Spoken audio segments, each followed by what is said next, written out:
Broadcasting live from the Business Radio X studios in Atlanta, Georgia, it's time for Atlanta Business Radio, spotlighting the city's best businesses and the people who lead them.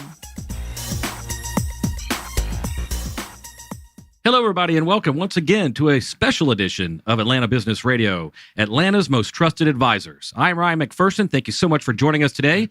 Seated alongside me is my co-host today, Bonnie Buell-Russick. How you doing, Bonnie? I'm doing well. Thanks. Yeah, episode 2 of Atlanta's most trusted advisors. Here we are. Wow, we weren't fired after the first one. It's pretty awesome. No, we got a great response from everyone, and we're looking forward to many more of these broadcasts. Before we get started, I'd like to remind our listeners to connect with us on social media. Twitter, @BusinessRadioX, and today we're using the hashtag Atlanta Business Radio. Also follow me at Ryan Redhawk, and make sure you check out our Facebook page as well. We'll post some pictures of all of our in-studio guests here today. And Bonnie, any social media handles for you? Oh, yeah. You can find us pretty much everywhere under the handle BBR Marketing. BBR Marketing. That's it. All right. And we got 2 great guests in here to the studio today. Looking forward to some hot conversation. Who are our guests here? Well, today we are joined by Donna Grendel of Card and Compliance. And I'm going to read her bio here real quick. After 30 years in IT, meaning she started at the age of 8, Donna has seen a lot of changes. As a self-professed techno nerd, she has been thrilled to test out new technology as it has come along. Donna started in healthcare IT as a programmer in 1987. When the company was acquired in 97, Donna was vice president of operations of Millard Wayne, Inc. In 99, she formed the technology consulting group, Cardin Group, with her now wife and business partner, Carla Kreitner. Today, doing business as Card and Compliance, they help companies manage their HIPAA compliance programs. And joining Donna is one of her clients, Sean Joyce, who's been building cloud-based software for almost 15 years. While graduating into the dot-com bust led him to healthcare, the only companies hiring software engineers in Detroit at the time were healthcare firms. Sean found his passion and subsequently pursued roles that dramatically improved the experience of healthcare users. So currently he is the director of engineering at Patient Co., one of Inc. magazine's fastest-growing private companies in Atlanta. They were founded on the idea that patient payment shouldn't be so complicated. So we have a consultant in the HIPAA industry, and then also someone that is also in the healthcare industry, but not as a payroll patient payments. Yes, Patient payments. Right. So some subject matter experts who are going to be able to dissect that for us here today as we begin to understand why is HIPAA important to you and I. And so I guess we'll start with Donna. Tell us, why is HIPAA so important? Well, it's important to us as individuals because we need our healthcare information. It should be private. We always talk about, do you really want your nosy neighbors knowing everything about you? And no, you want people to be able to, commit to not sharing it. And then, of course, always the bad guys and the breaches that we hear about and identity theft. So it's important to us as individuals for that. And then our businesses, if we don't follow rules and have plans to protect that information, then your reputation is somewhat damaged. You can ask Blue Cross Blue Shield and Sony and a whole litany. Target, Home Depot. There, it's a long list of people who've had these data breaches. And 2015 was the year of the breach. So that's why it's so important. Yeah, very true. And protecting your privacy about your health so corporations, individuals, or bad guys cannot get to them. But there's so many layers to that. I mean, there's so much of us, our information online these days. How can we be trusted that it is protected? Well, you can't. Okay. We as people tend to overshare these days. So that's part of the problem is we overshare information. So even healthcare workers think that it's okay to share information about what happened today at work sometimes, and they end up fired usually. But is it a HIPAA violation if I go to the hospital to have a knee surgery and I start doing selfies while I'm in the hospital bed there? Is that violation of HIPAA? You can't violate HIPAA. As a person? That's your choice. Okay. So I'm freely sharing that information. Yeah. You're the one that wants everybody to know up in your business. That's right. But your doctor or the nurse or the somebody at the front desk can't go, hey, look who's here today. Ryan's broke his leg. Yeah. And you won't believe how he did it. Yeah. More later on Twitter, sharing updates, right? You can't do that. No, right. no. Yes. The doctor cannot do selfies with you unconscious in the background. That's a problem. That's good and to it's know. happened. Yeah. It's happened. I believe it has. Everything has.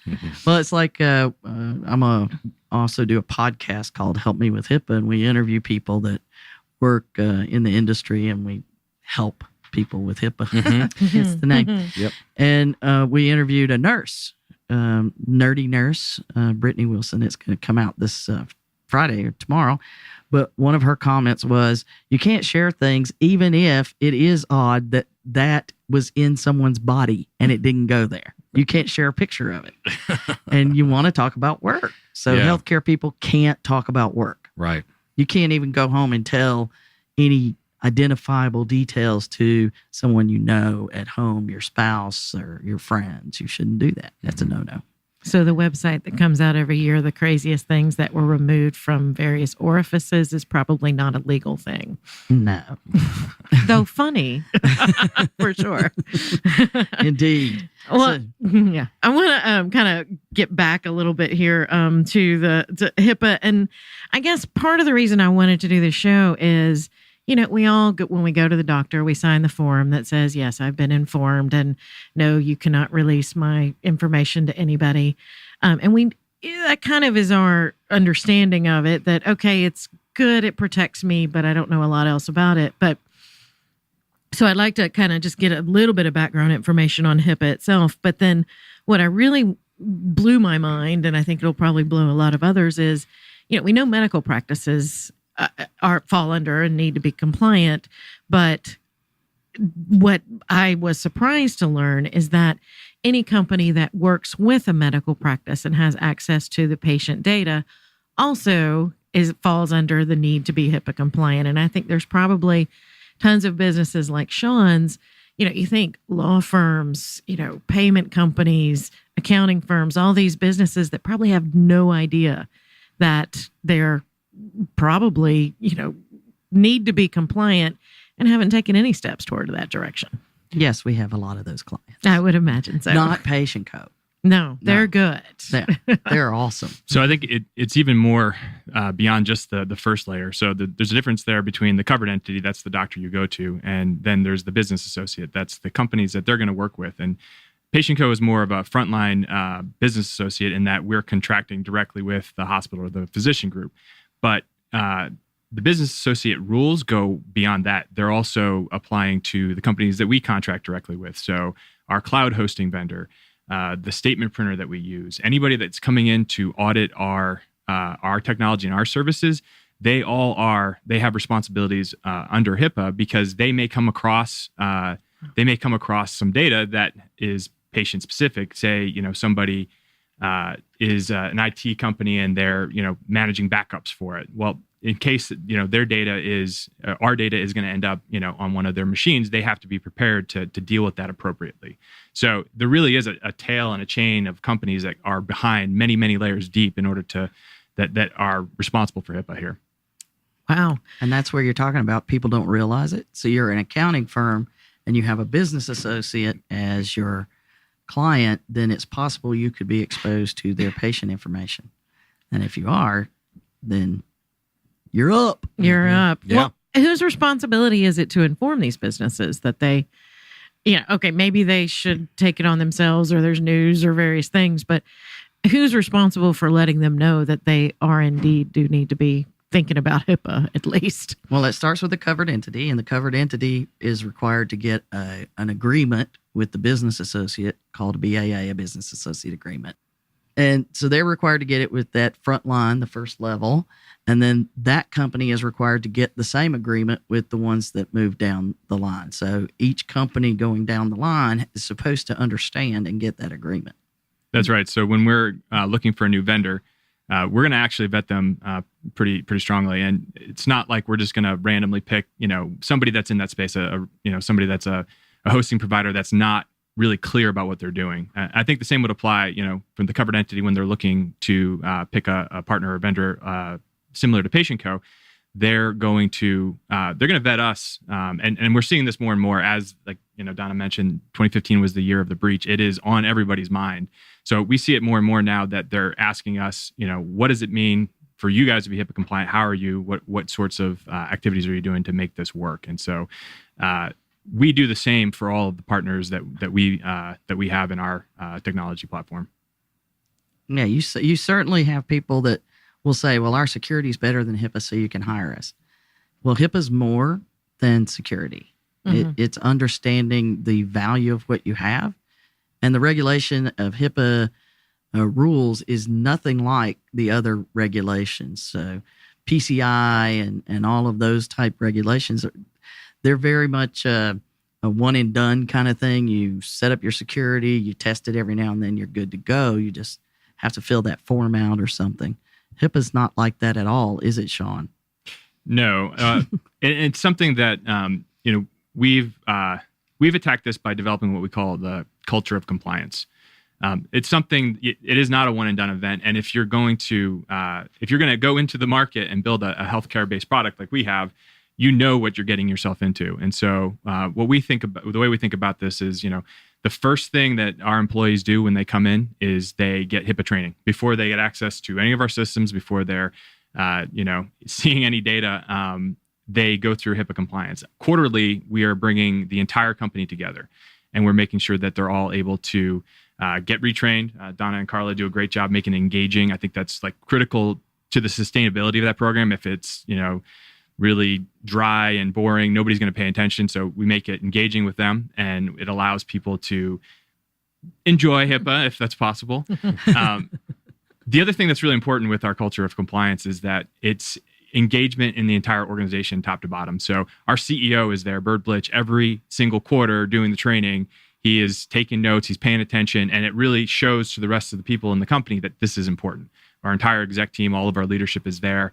And it really makes that message clear that this is something that we value. And so that way, as we go off and we build technology and we're coming up with the processes in our organization, like, it's on people's mind all the time. And that way, it doesn't become this extra burden that you have to, now we have to think about how this works in a HIPAA environment. It's just part of how we develop and think about things. It's how you run the business, really, as part of the culture, like you're saying, as opposed to kind of trying to retrofit and back into everything. Right. So before getting into the weeds, without getting into the weeds too much, give us kind of the quick overview of, we keep saying HIPAA compliance and such. What exactly does that mean to a company that may, realize that they are a business associate and nobody let them know, or somebody that needs to be thinking about HIPAA compliance? What does that mean? Well, I'm hoping that this is never something that somebody is surprised by. I mean, there may be some people out there, but hopefully most companies are going into this eyes wide open. They know that they're moving into the healthcare field. And so maybe they did something before that was tangentially related, but it wasn't in healthcare directly. And now they're making a strategic decision to say, okay, we're going to build this product and we're going to focus on the healthcare market. So now we have to think about this. Okay. That's the people that are building a product. It's the ancillary services people. It's the accounting firms, the collection firms, the IT companies. They're some of the worst. The hosting companies sometimes are just adamant that this doesn't apply to them, or what they're already doing is enough. Mm-hmm. And the people, if you're going into healthcare, and we, believe it or not, we have people that contact us and they're like, well, we don't think we really have to do HIPAA. We just want to do a little bit. Yeah, there's no such thing as a little bit. No, you're either doing it or you're not. And so what it requires is, well, number one, training, top to bottom. A volunteer has to have training just like the CEO. So there's no one that is not trained on what it means, because the data you have is very important. And understanding, you can't go home and talk about these things. You can't carry this information around and not have a plan to protect it. Don't just email something and not be sure that you didn't just email 15,000 patients to somebody, because we know that happens. Yeah. And just a dermatologist just did it in December. So first and foremost, there's that, and the awareness program. The security requirements are very specific, but not. It's you have to do these things, And it's up to you how you reach this goal. We're not going to give you a very specific technical requirement. We're going to say you need to handle encryption, but how you do that is up to you. Now, on the flip side, it says, well, you need to monitor login attempts. Well, that's very specific, but how you do it is up to you. Yeah, you mentioned PCI earlier. I mean, I think that's one of the major differences with HIPAA compliance today, and specifically the HIPAA security rule. It really, whether you pass or not, there's no grade that you can get. It's really, when the Office of Civil Rights in the Department of Health and Human Services comes and does your audit, they'll tell you then whether or not you pass. So, I mean, right now, I think that makes it a little gray, and I think that what really drives the stress factor for people that when it comes to HIPAA compliance, because there's nobody that can come in and say, hey, you're good, versus PCI or some other more industry-driven compliance. I mean, the PCI, we're a payments company, so we deal with both HIPAA and PCI, so we got to think about both. And define PCI just so everybody knows what that is. Yeah, it's for credit cards. So it's really a standard that was driven from Visa, MasterCard, the major credit card companies. And they say, okay, if you want to take credit cards online, you have to follow these rules. Now, for us on the technology side, there's thankfully overlap. So it's not like we have to, do things differently if we have healthcare data here and credit card data over here. But I think that the PCI side of it, the credit card side of it, is a little bit more deterministic. It's easier to say, okay, this is what you're supposed to do, and then you go and do it. Versus HIPAA, we got to work and spend a lot of time thinking about, from a compliance, we work with consultants to make sure that we've done all the things that is kind of what the industry, or what is starting to develop in the industry as the standard. And so working with somebody like Cardon that's going to work with lots of other companies is going to allow us to feel more comfortable on that front. Oh yeah, it's changing constantly. And even OCR, the enforcers, who, by the way, could come in and part of the HIPAA compliance is if you fail to do your job, they can fine you up to $1.5 million per year per violation. Yes. Regardless of the size of your business, or it just does not matter. They can do that. They have the power in the law. Do they, and have they? They do what they call settlements, which allows you to not be fined the actual fine. You're just going to pay a settlement amount to make it go away. But what they do is they ask for your financials so that they can make sure now that what you pay in your settlement is enough to get your attention, but not enough to crush you. So the larger your organization, the bigger your fine. The smaller organizations, though, a 6-doctor surgery group may get fined $150,000. If you fine them $25,000, they're like, insurance will cover that. Where do these fines go to? Do you know? Well, they end up, a lot of it goes to funding the enforcement because they're so far behind. They have so much enforcement to do. They're just now resolving things from 2 or 3 years ago. So there's a lot of businesses and organizations who are not in compliance, and they have to be investigated right now. Any breach of PHI that occurs over... What is PHI? Oh, I'm sorry. Protected health information. Yeah. Okay. You knew that, Bonnie, right? Oh, yeah. Right. That was it. Mm-hmm. Sorry. The TLAs just come flying out of me between regulations and stuff. 3-letter acronyms are all over the place. So any breach of that patient information, the protected health information, which is what HIPAA is all about, if it's over 500 patients, it has to be a press release within 60 days of discovery. You have to report it to HHS, and they put it on what is known as, although HHS would rather us not call it that, the wall of shame. Right. Now, is this for other individuals to see, hey, is my doctor on this list? Or perhaps I'm going in for some services and I want to see if this company is on that list. But the general public doesn't really know about it. Yeah, you can go there and actually, if you just search HHS wall of shame, it'll come up, even though that's not what HHS calls it. So I think as a business that's in the healthcare space, though, I think the wall of shame is really, for the folks that are not doing what they're supposed to be doing. So the fines, I think the Office of Civil Rights, they take into account the work that you've done to prepare for it, right? So even if it's a little bit gray in areas, if you can show them, we've spent this time on a regular basis documenting, implementing to the standard. We've come up with reasonable approaches in terms of how we're going to do this. They're not going to come and slap you with the biggest fine. So right. Just because you have a breach doesn't mean you're going to get nailed with 1.5. If you're doing an effort, a reasonable and appropriate effort, is what we always talk about. Is, are you doing something reasonable and appropriate for your environment to meet those standards? And things are going to go wrong. It's not a matter of if there's a breach, it's when and how you deal with it. So, and I think there's some really obvious things that people can do. And so you end up on the wall of shame when you don't do those. For example, every single computer in our organization is encrypted from day one. It's not possible for it to not be. And so if a laptop is stolen, we have people that take MARTA to work. If some reason, a laptop is stolen, then if we did not have them encrypted, we would be, immediately, that's a flag to say, look, they're not paying attention. They're not following some of even the basic parts of the standard here. And so we try and make sure we cover a lot of those things. And if for some reason, if something were more serious to happen, we're now prepared to deal with it because we can show proof of that we're actually using a systematic approach here to prepare and to think about these problems. Yeah. And it's not in existence to, it doesn't sound like to add unnecessary layers of work to medical offices and those that work with them. And it's not, out there to kind of make their lives more difficult. There are true reasons why these rules are in place, and outside of just even patient information.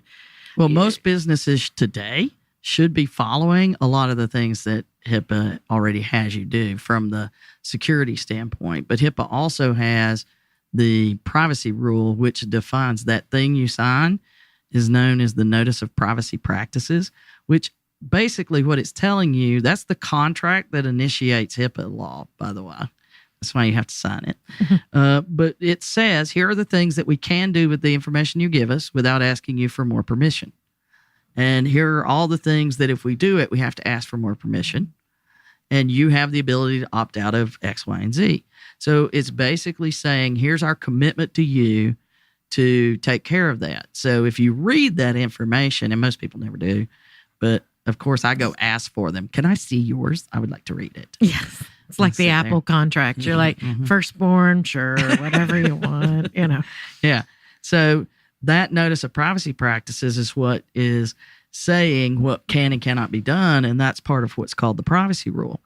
And under there is what's minimum uses and disclosures, which you think about, okay, well, when you give this information to the doctor's office is going to need to use it to treat you, because people in their office or labs or whatever they're working with, they're going to need to know this information to treat you.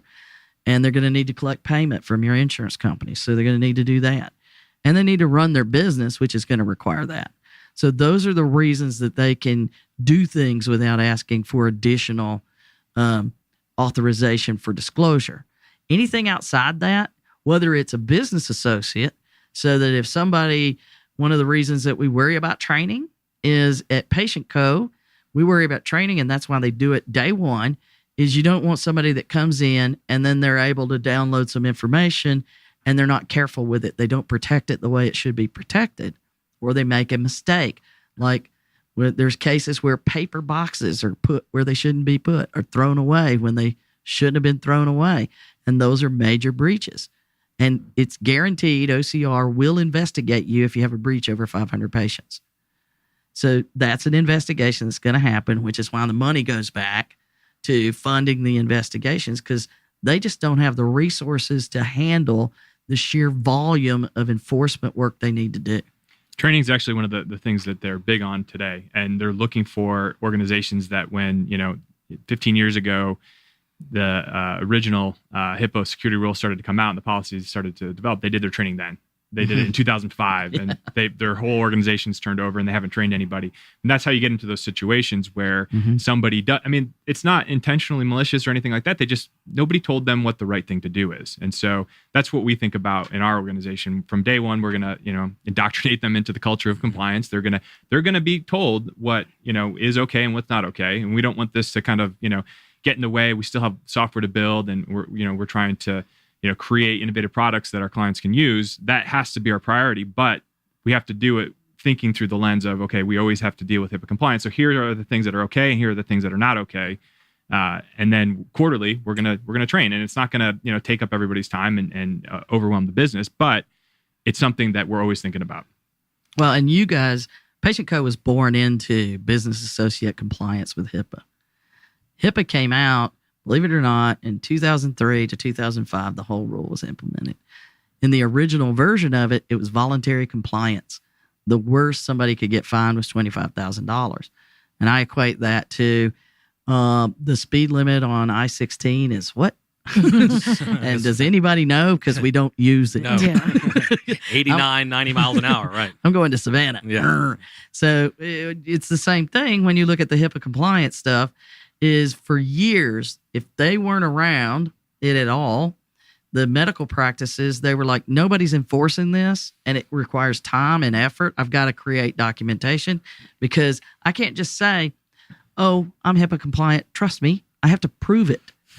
And you have to prove that with extensive documentation of the training you've done and the policies and procedures that you have. And are you auditing things and assessing things?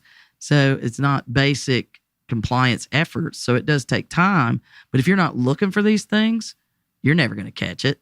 It's not going to happen. You won't know a breach has occurred. And that's why people have breaches that last years, months and years. And it's not just a thing. So with all of that in mind, you've got tons of businesses that aren't like Patient Co, where they were, they grew up in HIPAA. You've got all of these with bad habits. So they never had to do it before. Nobody's ever bothered them. So they're not going to do it now.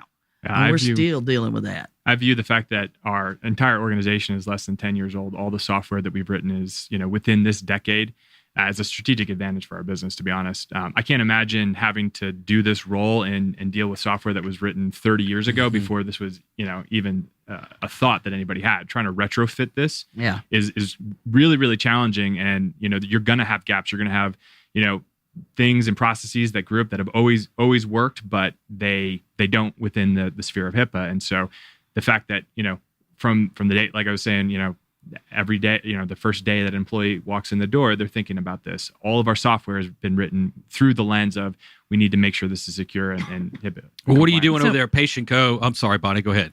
No. Oh, no, that's okay. I was just wondering, so if a company has kind of listening to this, of the 4 or 5 that may, and realize, oh, you know what, I think I might need to be HIPAA compliant. Where do you start? It just sounds... Call Donna. Yeah, well, okay. We started working with Patient Co when they were tiny. I mean, it was a tiny little office, and it was before you guys even worked with them, wasn't it? Right about the beginning of that. Yeah. So it was the tiny little office downtown next to the Georgia Tech area, and they have exploded now. I mean, you guys have growing. They just got funding. And some input of capital. And so we started really early with them, but we have programs that allow us to go in where bad habits are already in place and try to correct that. But it's an effort. So step one is you've got to get educated, because if you don't even know what you're supposed to do, you're clearly not going to do it. Mm-hmm. And to take it, and there's tons of products out there. I can't even begin to tell you how many products say HIPAA made easy. There's no such thing.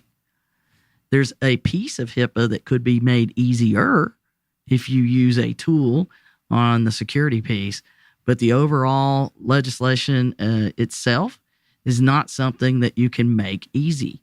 It's impossible to monitor and document and train and do all of those pieces that works and make it easy. So many people, the training, it says you have to train employees on a regular basis. So if you have a training program, and this is what a lot of people do, they'll say, okay, we're going to, we got to do this. Let's get people trained.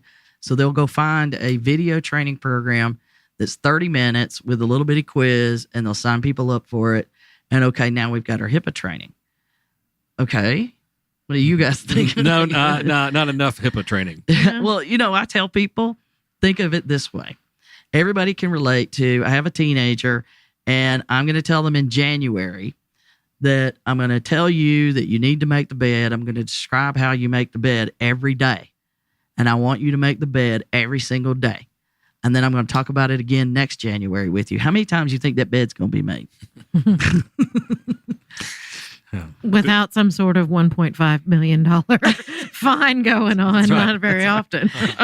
The one advice I would give to business owners that are realizing now that they're HIPAA, they have compliance requirements, is that it has to be, if you're the CEO or you're in the leadership, you have to be part of that. You may have somebody in your organization that you say, okay, you're our compliance officer, but I'm the CEO. I don't really interact with patient data at all. I'm more focused on other things, sales and raising funds and other things. Well, you have to show to your organization, and all of the leadership in your company needs to show that this is important. Because if it's just, hey, you guys that deal with patient data, you got to go through this training, and the rest of you, or the rest of us are going to go off and do something else, like, they're not going to take it seriously. Mm-hmm. So it's got to be an entire thing. It's got to be a cultural thing. Mm-hmm.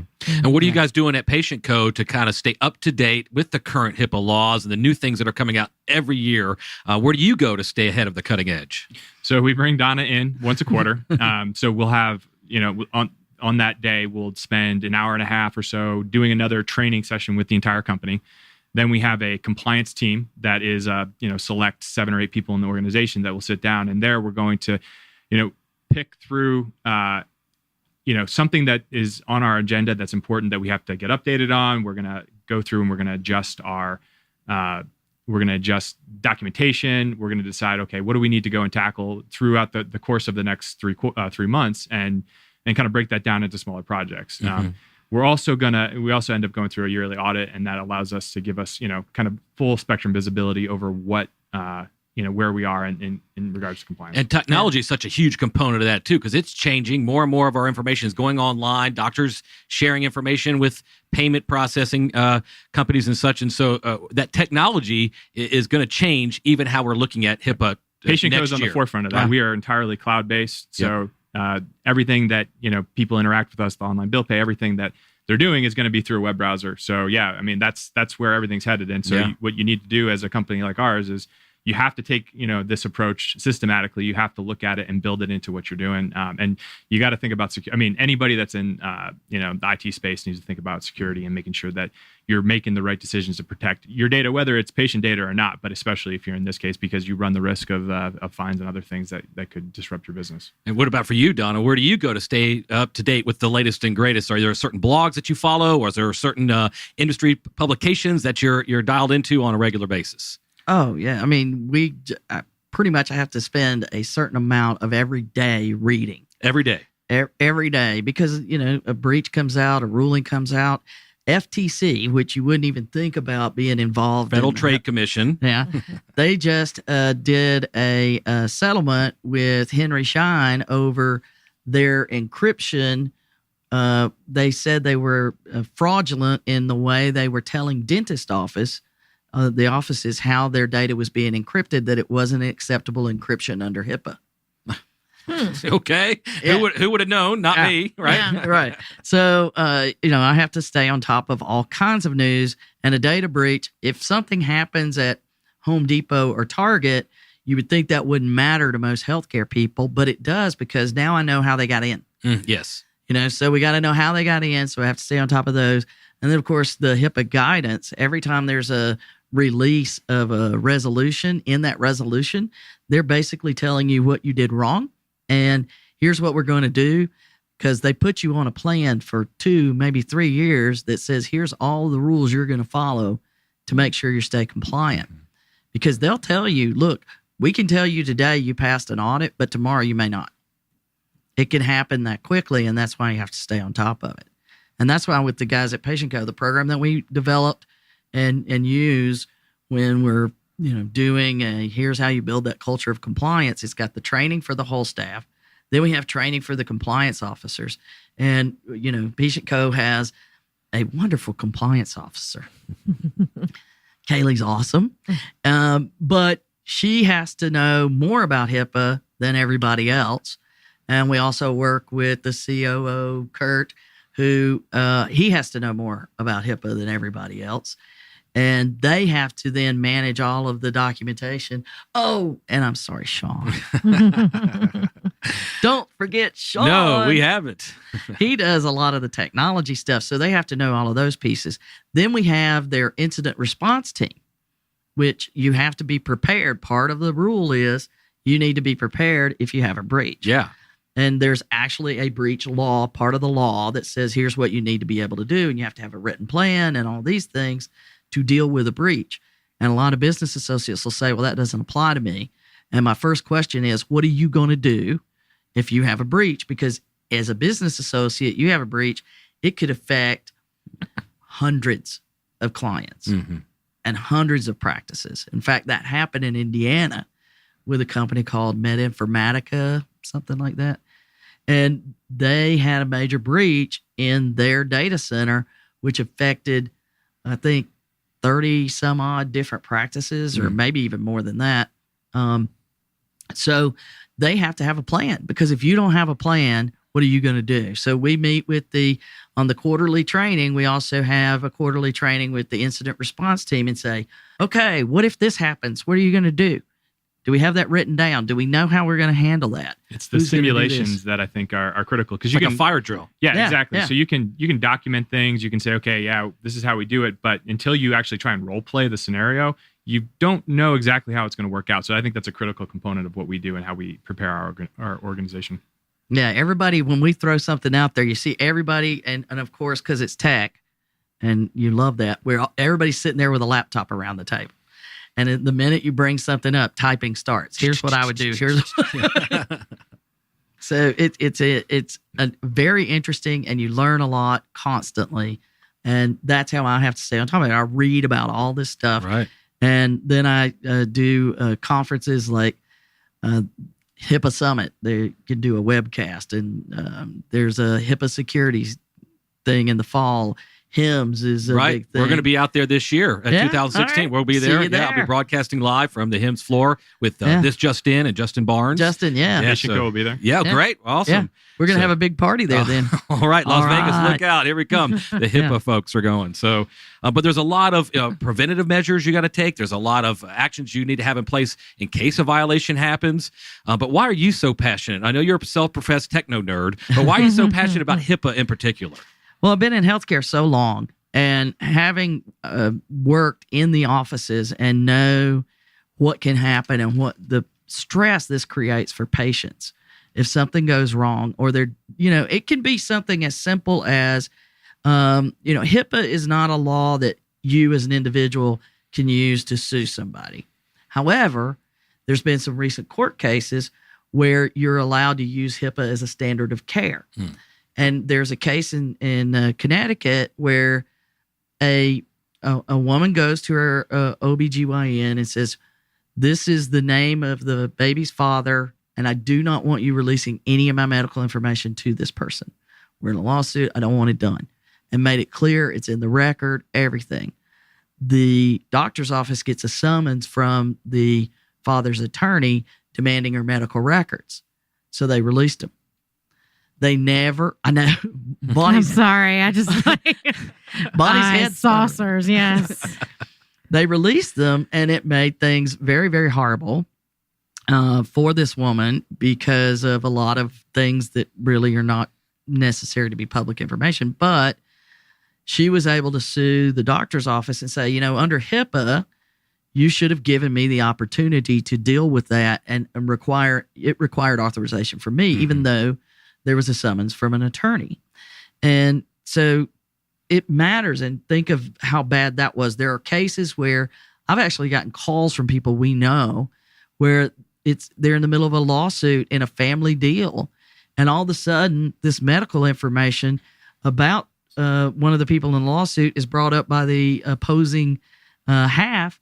And it's like, how'd you get that? Well, they find out it had to do with somebody worked at a dentist office and called up and got information under the guise of, I need to do this as my dentist wants to know about my health information. So it's not just these big breaches. The breaches, the big ones, that's going out on the dark web somewhere probably. And it's going to be used for identity theft, and that's going to create an exceptional expense and a lot of other problems. But understanding how people can be so careless upsets me, number one. Yeah. But mostly it's that people don't really understand. So I get really passionate and excited about explaining the importance of protecting things no matter what. I mean, I've done speaking things where I just talk about online security to a business organization, and we just talk about it. I get excited. My propeller starts spinning. I start dancing around. Okay. So, yes, I get passionate about it, and I believe in it a great deal, and that's why we come up with things. We've done a wide variety of training courses with Patient Co. We did HIPAA trivia night, trivia day one time, and that was interesting. But needless to say, if you don't feel passionate about your job, it's hard for you to do it. And yeah, it's something we hear time and time again here in the Business Radio X studios, whether it's from an entrepreneur or someone who's been in corporate America for many years. You've got to find that passion in life. And what about for you, Sean, the passion for you? Where does it all come from? And in Patient Co, how does that all work into your life? Yeah, so I mean, Patient Co, we're out there to build great software that changes the way healthcare providers and their patients interact on the financial. I'm sure everybody's had the experience of, they had maybe a great clinical experience with their doctor, but then when it comes to actually, how you settle up and pay that, bad technology, confusing. So our goal, we're passionate about changing the user experience, the patient user experience. And so when you're going to go into a business that is exclusively focused on healthcare, this is part of the base set of requirements. It's the foundation. And so it's just, for us, we love changing and bringing new technology to market. But if you're not able to, be compliant, if you're not a secure environment, one, nobody's going to buy from you. Mm-hmm. So, the actual or at least doctor, they shouldn't. I mean, maybe you can get by with a couple, but anybody that is, a competent healthcare organization is going to start asking questions, understand that. Two, we don't want to run the risk. I mean, our brand is built on delivering great technology services. So if something happens, that's not the type of business we want to run. So we spend a lot of time thinking about that because we want to deliver on our brand promise. And so to me, it is just part of, if you want to build great products in healthcare, you have to think about HIPAA, and it's got to be part of it. So you can't separate the two. Right. Very well said, for sure. And as we begin to close the show here, we want to make sure you guys get the opportunity to share with our listeners how they can find more information about you and your service. We'll start with you, Sean. Sure. And you can find Patient Co on the web, patientco.com, or on Twitter at Patient Co. And they are We'll also be out at HIMSS booth 2065. 2065. All right. So sounds good. And if we can help you here at Atlanta's Most Trusted Advisors, help amplify your message or put you in contact with those hard to reach businesses, please let us know. We'd be happy to do so. And come on back in 2016 and tell us about your HIMSS experience, some of the after party stories we love to hear. Will do. Yeah. Okay. And for you, Donna. Well, we're at cardoncompliance.com, and you can find us there. I'm also blogging at smallproviderhipaa.com, and the podcast is helpmewithhipaa.com. And there's, of course, the Twitter and Facebook feeds for those. And even for the real Uber nerds, it's on Google Plus. Right. And if a business out there thinks they need your services, what would be some advice you may give them to, push them over the fence and say, yes, you need to call Donna? Well, unless you, we say we can go in and ask 3 questions in any environment and know how you are. Number 1 is, do you know who your privacy security officer are? Every employee should be able to answer that. So if they can't answer that, clearly your training program has an issue. Okay. And number 2 is, do you know how to identify a breach of PHI? If they don't know what PHI is, or they don't know how to identify a breach, and every single person should know, clearly you need help. And then if you pass those 2, the third question is, what do you do if you do identify it? And the key with HIPAA is you all freak out together. You don't hide it. And if every employee to the person cannot answer those 3 questions, which I can assure you they can at Patient Co, that you need to call me. Well, sounds good to me. And Yep. all the links will be posted on our website, which you can go there and get to know them better. And maybe your business out there does need some guidance from either Patient Co. or Donna and her team there as well. So Bonnie, thank you so much for another great show. I thought we really got some good information out there about HIPAA and why it matters to individuals and companies. Yeah, absolutely. I appreciate you guys coming and sharing this information with us. And, maybe it struck a little fear in the hearts of some that didn't realize this was something they needed to think about. So at least you're giving them something to think about.